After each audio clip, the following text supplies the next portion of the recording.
You just won $1 billion. What are you still not buying?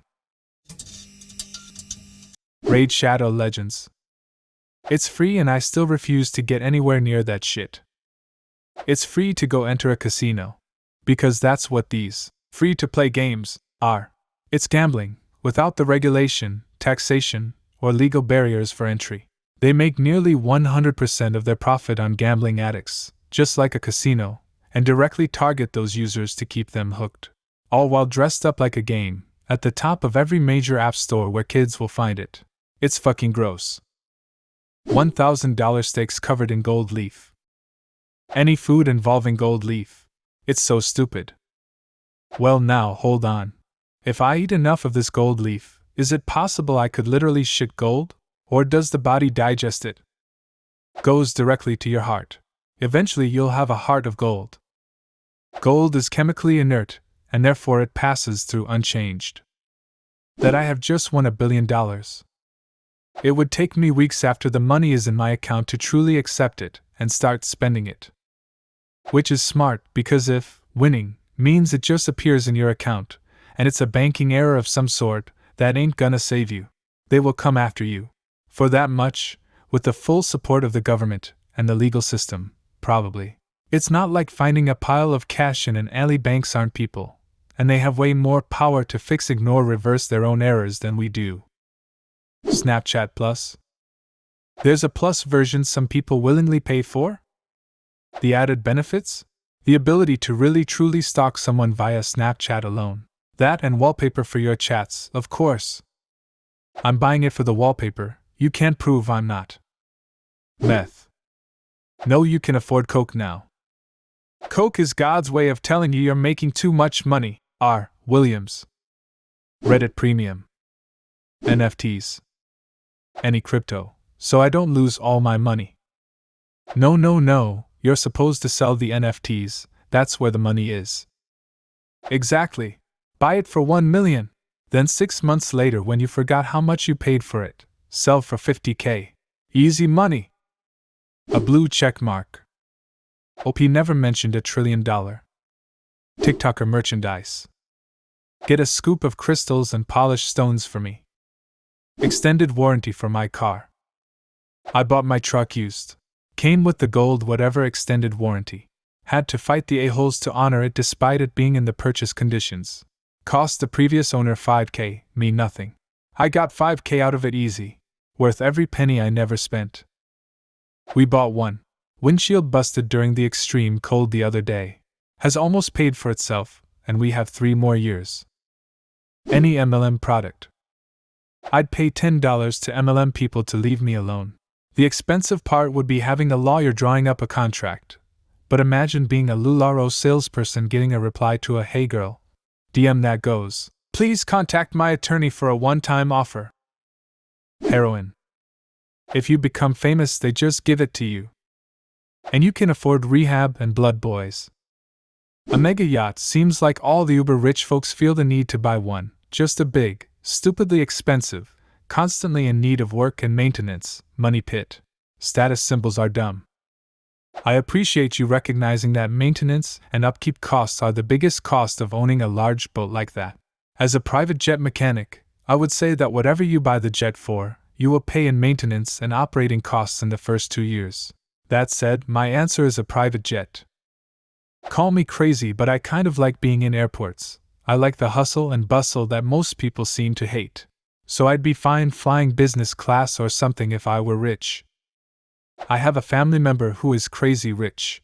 Like used to have a jet rich.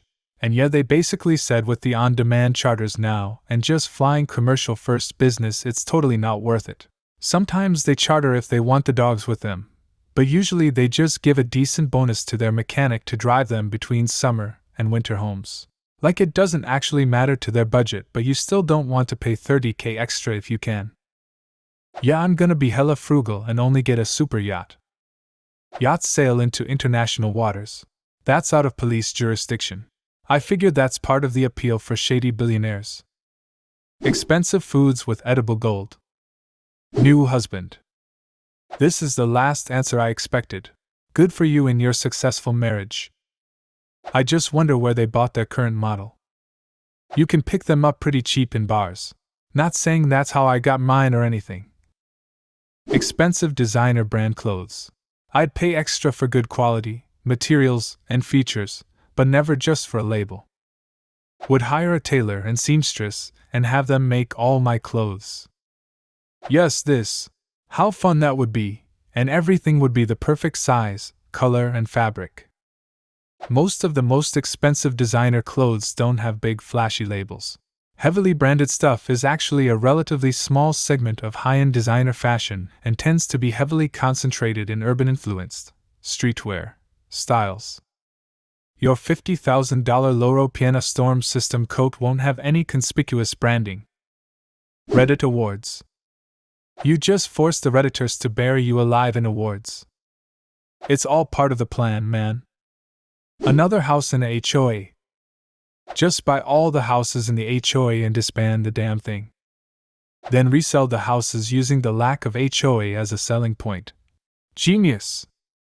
You need to run for HOA's seat and take over. WinRAR. I would buy WinRAR, that is, I would buy the rights to WinRAR and just have it made open source and free for everybody to use forever.